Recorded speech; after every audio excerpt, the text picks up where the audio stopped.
Today on The State of Us, Ukraine's president visits the U.S. and asks for more help. What should the United States do?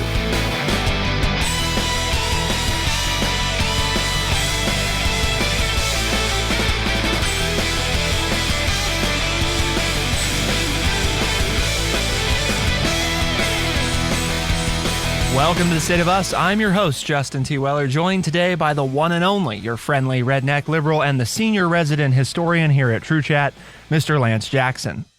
Today, we're going to be looking at President Zelenskyy's address to Congress, what he said, how his visit with Biden went, what President Biden said, and also what's going on in Russia. You know, it surprised so many people that when he spoke last week, none of the major news outlets covered the speach. I mean, we're even ready. I had to, I'm flipping around, ABC, NBC, CBS, just quick turn on TV and let's get the speech. And it's holiday special. And I had to, deep dive into, start going through Fox and MSNBC and CNN and, C-SPAN 3 to find this speech even being covered by the American media. So it's, that's why we're talking about it today. I mean, that just really struck me that here we have, a historic speech, the first time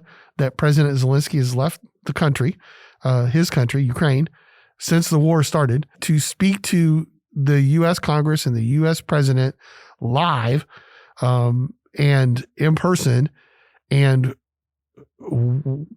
the major news outlets don't even cover it. I mean, so here we are, folks. We're going to cover it for you and let you know what he said, what he asked for, what President Biden said, what Congress is saying, and what's going on. President Zalenskyy addressing Congress said, against all gloom and doom scenarios, Ukraine didn't fall.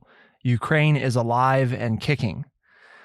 He also took pains to note that the aid provided by the United States wasn't charity, but, quote, an investment in the global security and democracy that we handle in the most responsible way.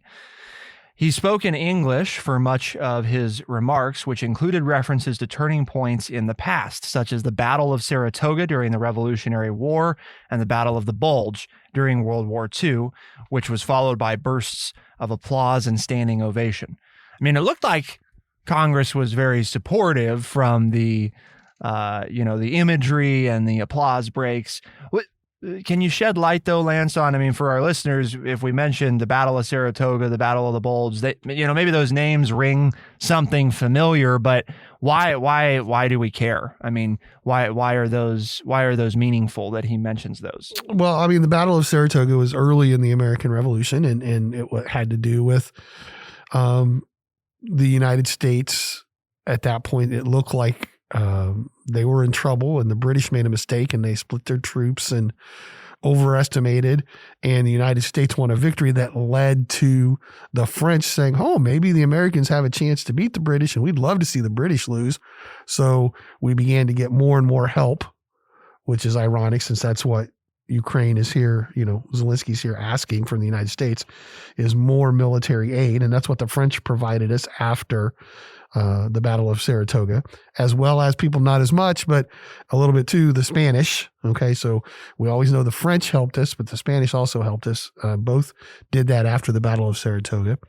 And the Battle of the Bulge was the last German offensive of World War II, that the Allies had landed at Normandy and had pushed inward, and the Germans concentrated all of their forces at one point of the Allied troops and produced a bulge or a pushing out of troops, but the Germans were never able to break through, and the Allies surrounded the Germans and took care of the final German offensive, and then walked into Germany, and in many cases were met by 12 to 14-year-old boys carrying weapons, because when they defeated the troops at the Battle of the Bulge, that was all the German army that was left. And so there's the irony here is, Zelenskyy's asking, to me, the irony is Zelenskyy's asking for more aid.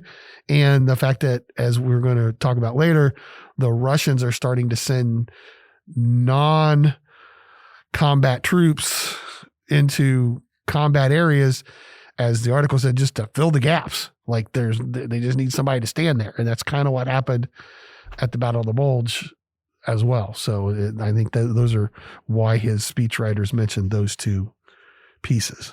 Throughout, he provided, during the course of his visit, he alluded to multiple times the notion, and directly drew the parallel at one point to, America once fought its war for independence, and this is Ukraine's war for independence.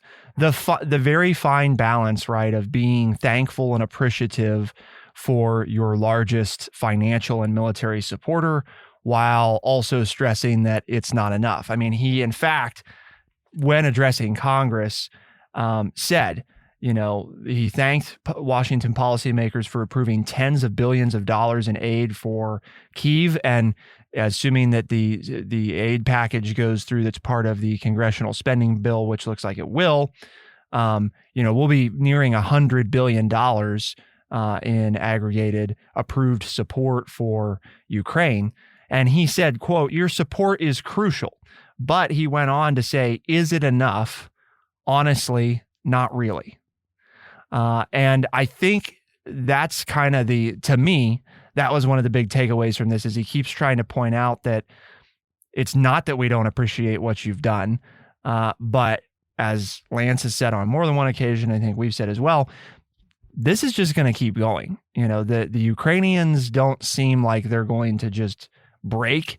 And even if Russia, manages to successfully hold on to, for some extended period of time, portions of Ukraine's territory, I'm not sure that it's going to be a willing occupation. Well, they're both fighting for their lives. Yeah. The Ukrainians are fighting for their independence, like you said. And I'm sure Putin in Russia is like, if we lose here, I'm out. I'm done. Remember, Putin's goal for the last 20 years has been president for life. So he's fighting for his existence here. And that is meaning if the Russians quit, if they sign a peace settlement, Putin's out as leader. Because he's put all his eggs in one basket, and he's come back from, changed the constitution so he can become president again. And we could have, 2 or 3 shows on all of the doings that he's done politically in his life.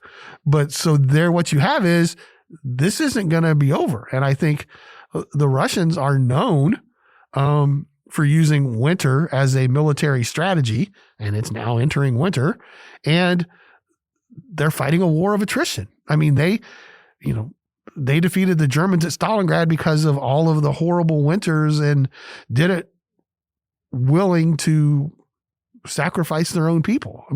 Most people don't understand this. As big as World War II was for the United States, and we become a world power, the Soviets lost more troops and more people than the United States did in World War II. And a lot of people don't remember that, or don't even know. And so the Russian willingness to sacrifice to win is as great as, or greater. It may be, proportionally speaking, I think you might be safe to say that it's unmatched. Right. I don't know if there are any historical examples of a country with the population size of Russia who has been willing to draft and allow more of its citizens to be killed than Russia. Right. In World War I, they sent troops to the front in World War I when they were still fighting without weapons and just said, pick it up off the dead people.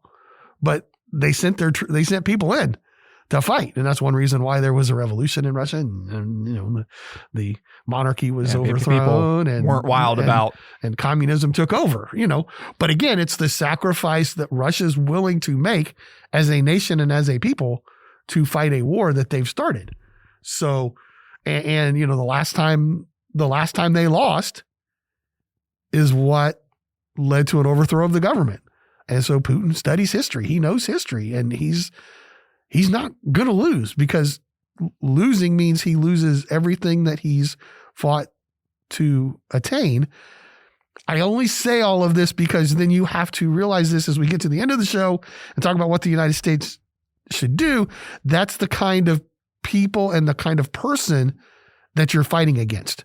This isn't somebody who's thinking, like, wow, this is really horrible and, we need to stop this.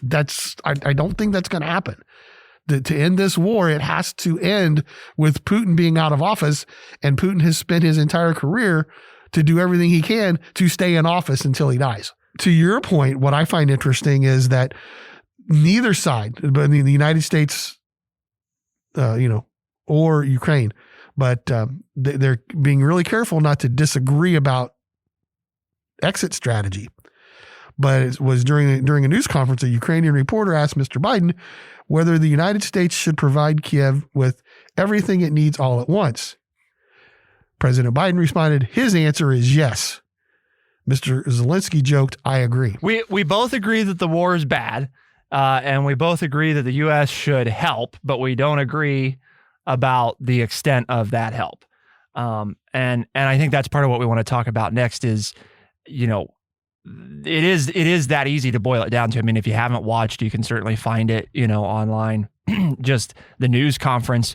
Because it was, despite there being a war, there were a few lighthearted moments in the news conference, and that was one of them. I mean, Biden, kind of in classic, Biden from 30 years ago style, had a little fun quip of like, well, his answer is of course, and Zelensky's like, yeah, it wasn't, Biden wasn't being mean and Zelenskyy wasn't being facetious. I think they were being genuine, but it was in a lighthearted way.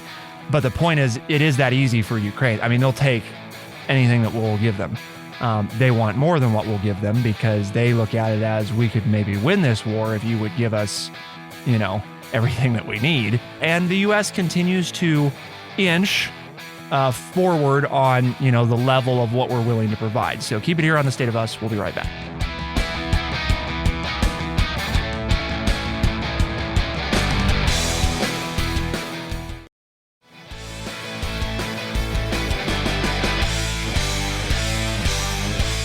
So perhaps one of the most notable developments on the U.S. front recently in our support for Ukraine is President Biden announcing that we will provide the Patriot missile battery to Ukraine, which previously we had said we would not do, partly because Russia had said that's a line in the sand kind of for us, in terms of they better not do that.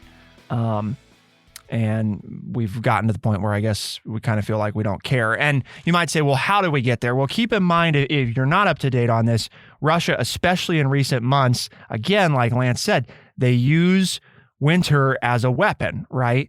And what are you really susceptible to in winter from a civilian standpoint? Well, there's less food, right? So your supply lines are very susceptible. If you cut those off, that's a problem. And your power, right? What is generating your heat? So if you knock out the electricity and you knock out gas supplies, now you got people that are freezing and hungry. And I don't know, Lance, which is in what history, the Russians, that's a pretty powerful. That's a very powerful motivator to get people to surrender, typically. And that's what the Russians have been doing with drones and missiles and everything else, which is why the Ukrainians, and we mentioned this a month ago, 2 months ago when we were talking about this, that was what the Russians were doing. They were going after the power grid. And that's why the Ukrainians wanted this missile system, because it's a defense system. Yeah, the last time we talked about Ukraine and did this update, right, the situation was basically that they were asking and we were saying no. And it's like we're being bombarded. We had covered, right, it was like 50 to 60,000 on average mortars being launched by Russia every day at Ukraine. Ukraine returning volley with 5 to 8,000 a day. So terrible mismatch there. And by comparison, our decades-long war in Afghanistan, the United States, we were using less than 300 a day.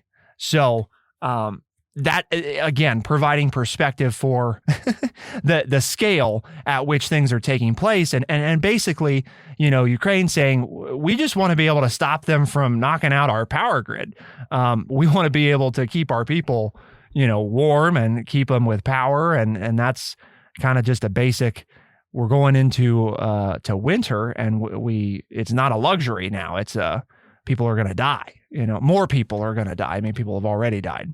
Well, to your point, up to this point in the war, the United States has provided Ukraine with nearly $54 billion of help. And Congress is ready to pass a bill with $45 billion more help for Ukraine and NATO allies. So we're almost going to double in one fell swoop. So, I mean, Zelensky's here. I mean, obviously this was a staged visit, and he came because the United States has promised to really up the ante here. Okay. But we have stopped short of providing anything more than what we are calling a defensive weapon, because our fear, as President Biden stated in the news conference, is we do not want to escalate this anymore. Why have we been hesitant to provide this? Well, one thing is specifically the Patriot is a mobile surface-to-air missile, anti-ballistic missile system that can shoot down incoming missiles before they hit their intended targets. Okay, well, that sounds defensive, right? Patriot batteries can also shoot down aircraft, though. They can be mounted on trucks to be moved around at will. Each system is capable of holding 4 missile interceptors. In military circles, they are viewed as a security blanket protecting a population, troops, or even buildings from incoming fire. The U.S. military historically has deployed Patriot batteries in numerous conflicts over the past 30 years.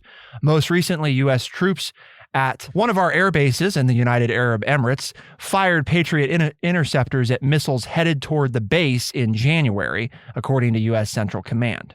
The reason that Ukraine is requesting them is they hope to use the security blanket to help block incoming missiles. One of the fears is that it's a very versatile system, which is part of why Ukraine wants it.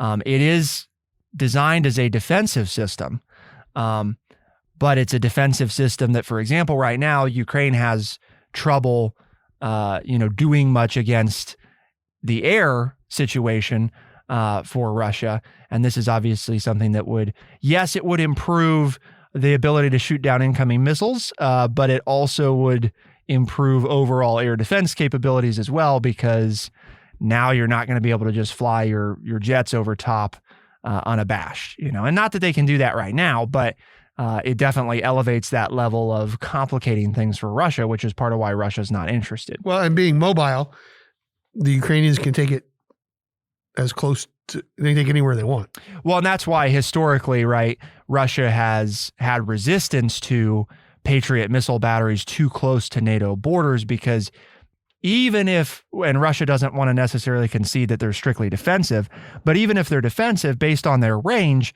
if you put them right on the border, you have the ability to shoot down with a defensive weapon inside of Russian territory. Right. I mean, again, so the Russians could deploy from inside of Russia, yes, and the Patriot missile could shoot them down before they got out of Russia. Mm-hmm.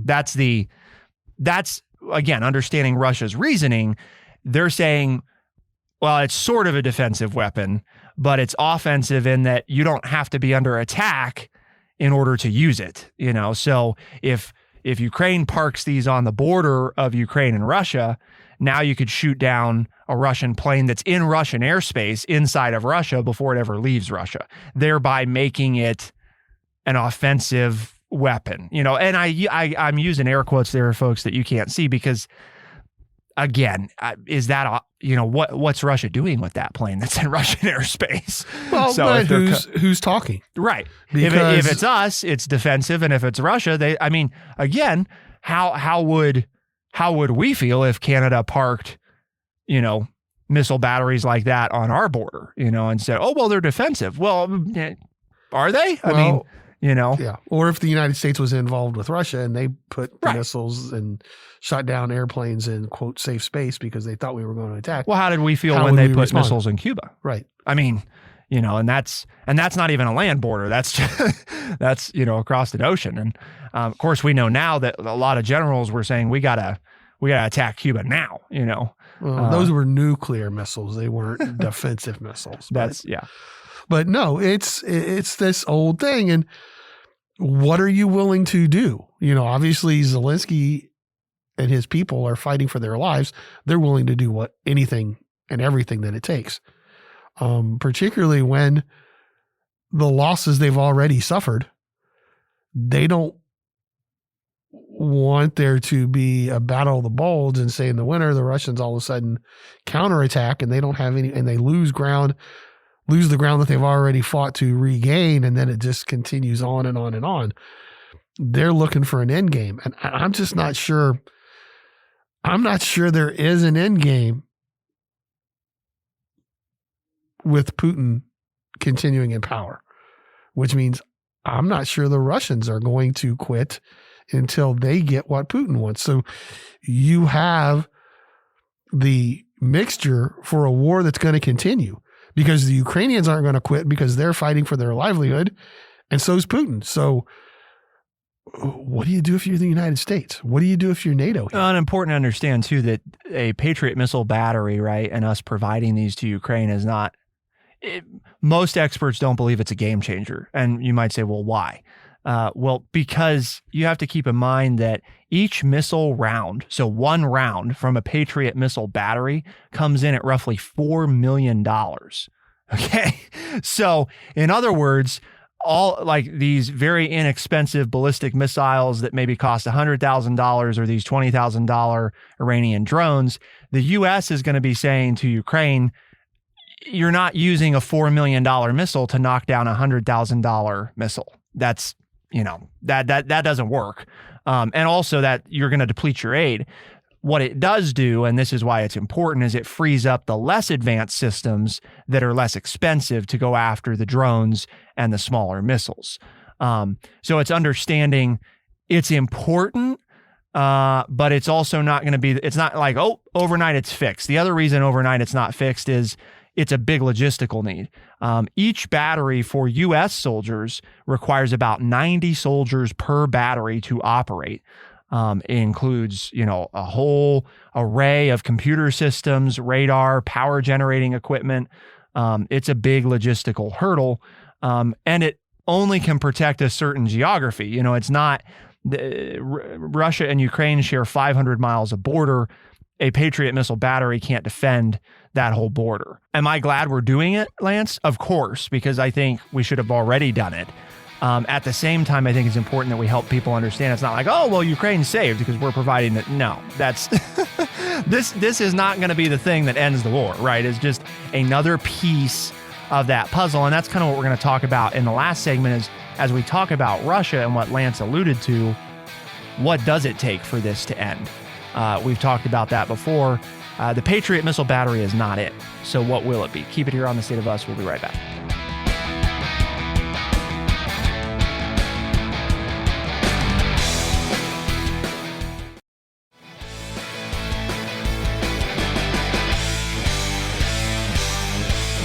There were a lot of interesting things from President Zalensky's visit to the United States. I watched the news conference and the address to Congress. However, I think that arguably the most notable thing is something that almost nobody's talking about, Lance, the typical State of Us fashion, right, to bring this up, is at more than one point in his remarks during his visit, did he separately refer to Russia and the Russian people and the Kremlin? And you might say, well, why does that matter?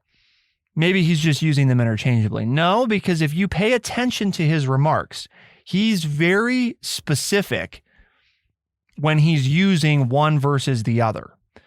In other words, what I believe, we don't know for sure because obviously we're not interviewing him, but I would be very surprised if what he was not trying to do is signal, right, and remind people that the Ukrainians don't hate the Russian people, most of the Russian people, and they don't even necessarily blame most of the Russian people. They blame Putin and Putin's advisors and inner circle, who are collectively the Kremlin, right?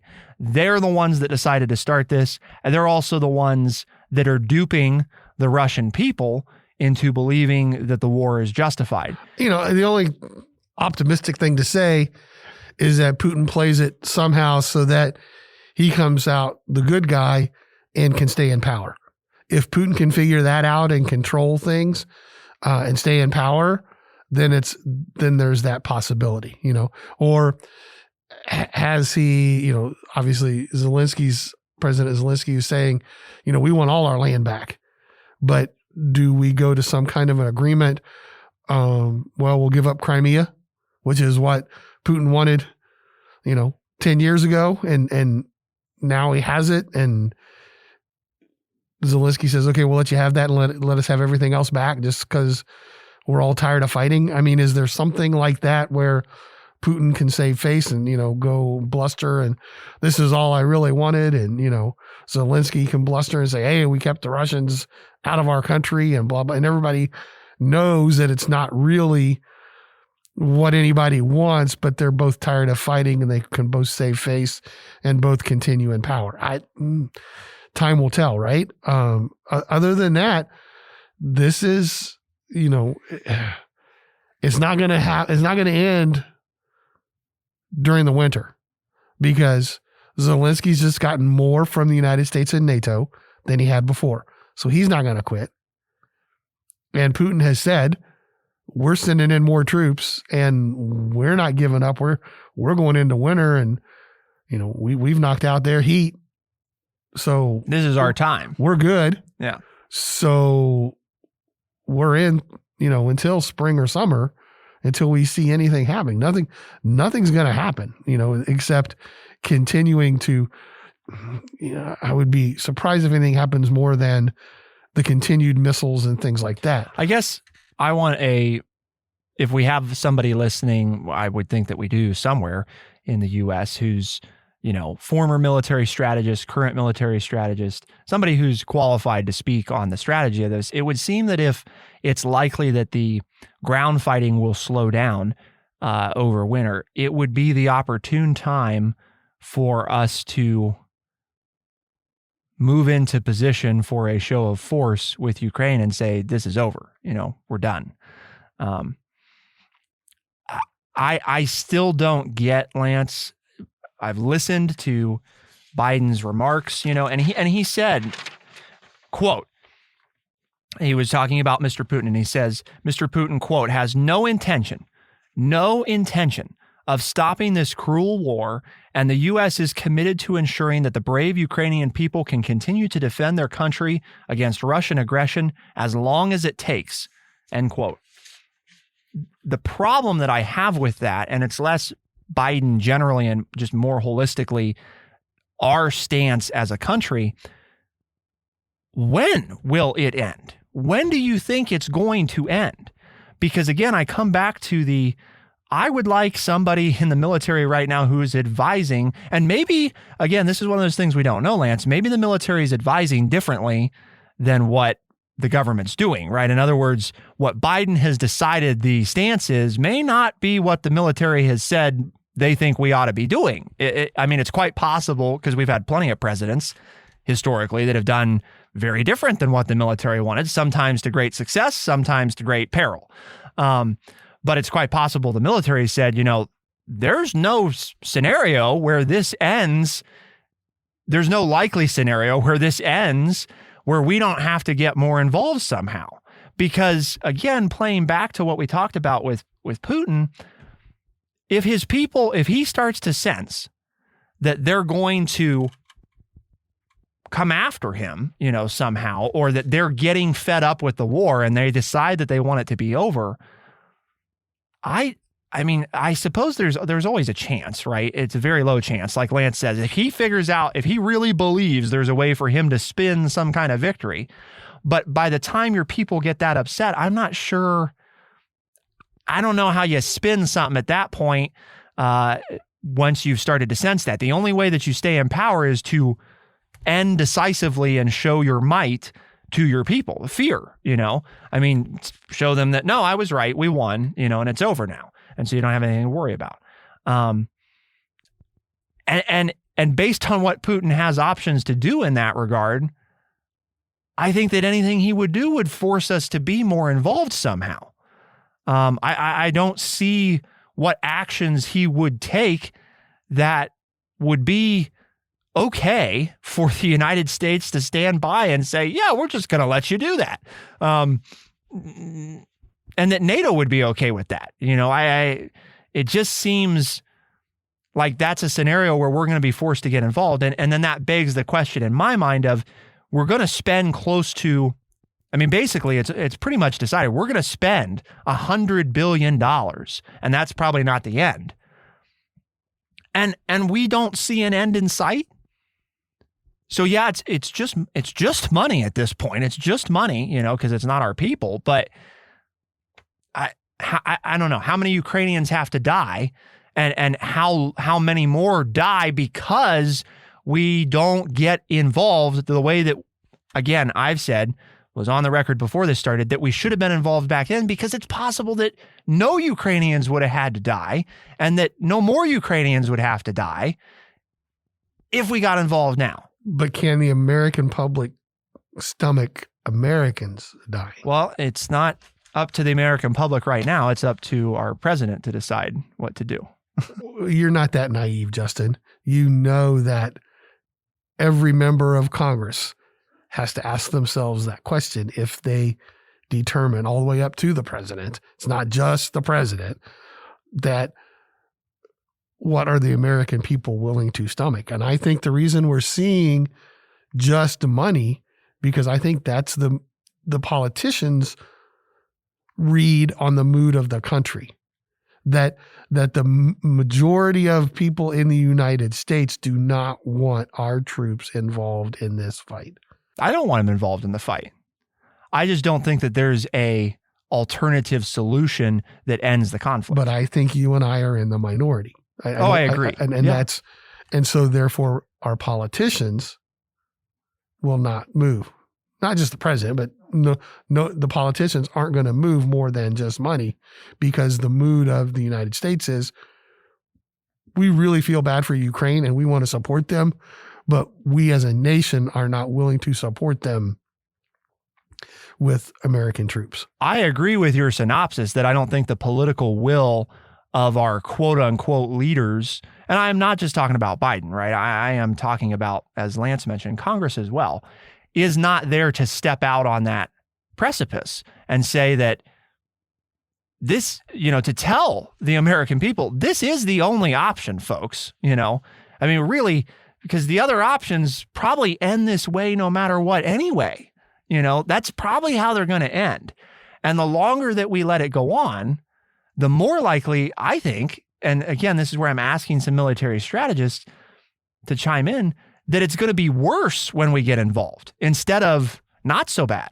One scenario, right, is that if we put troops there right now, and we just drew a line in the sand and said, look, we're not here to kill Russian troops, but we're here, and you need to leave. And if you kill an American, then you're declaring war on America as well. There's a chance that results in Russia's withdrawal, There's also a chance that it results in the escalation of the conflict, which, again, if we don't get involved and Russia decides to launch a nuke at some point, or not even a nuke, but just bombards, the hell out of Kyiv or something and kills, 200,000 or 300,000 civilians in one go, that the world draws the line in the sand and says, well, we got to get involved now anyway. I suppose it's also possible that we just can't let it happen. You can't have a 500-mile North Korea, South Korea border, because once you put U.S. troops in there, you're there for life. Right.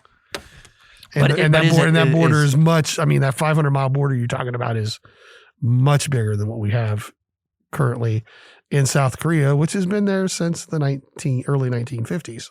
And with somebody who's probably, not that North Korea is pretty nasty, but they have they're more limited than Russia is. Russia may not be, what they once were, but they're definitely more than North Korea is. Yeah. And they have way more nukes than North Korea does. Is the other, the big other side of that. Yeah, I don't know, folks. I'm afraid it's one of those situations where there are no good answers, right? There's only bad and worse. The good answers are finding Putin a way to save face and letting him remain leader and pull out the war and pull out of the war.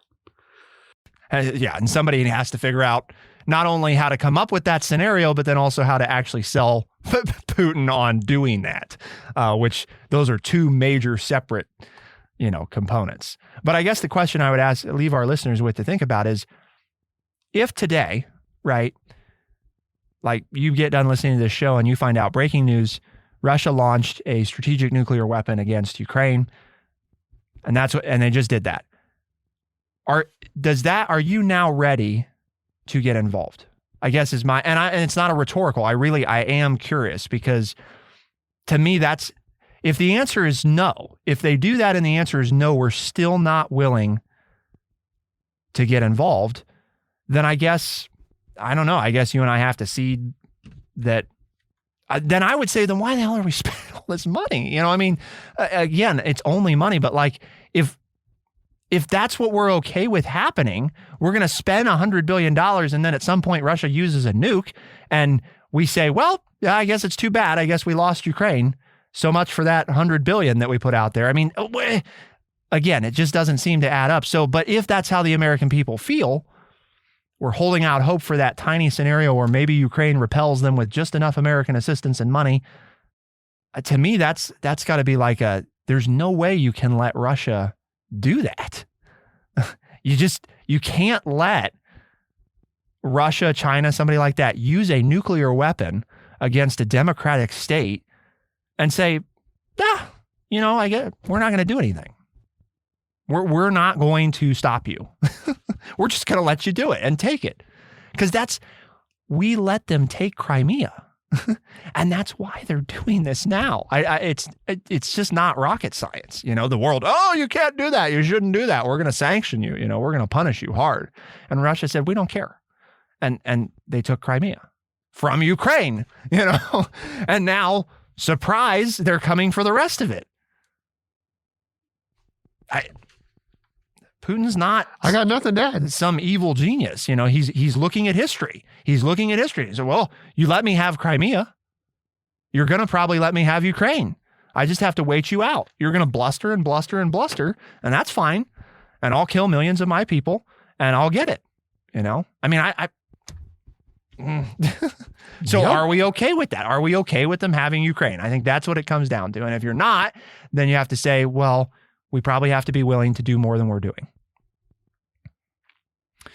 Why do we have this conversation today, Lance? Well, because we have a mission here at True Chat, and it is to educate people by providing honest, open, and respectful conversations. I believe we have done that. Let us know what you think. Tell your office mates and your family and about the show. And if they listen to it and they like it, then you can tell them that they can find us as a podcast on Spotify, Stitcher, Overcast, Apple Podcast, and everywhere podcasts are found. The State of Us releases new episodes Tuesdays and Thursdays as a podcast, first thing in the mornings. We are also heard on AM and FM radio stations across the country and parts of Canada. For The State of Us, I'm Justin T. Weller. I'm Lance Jackson. Special thanks to producer Bradley Butch, and thank you all, our audience, for tuning in. We'll see you next time. Be the change.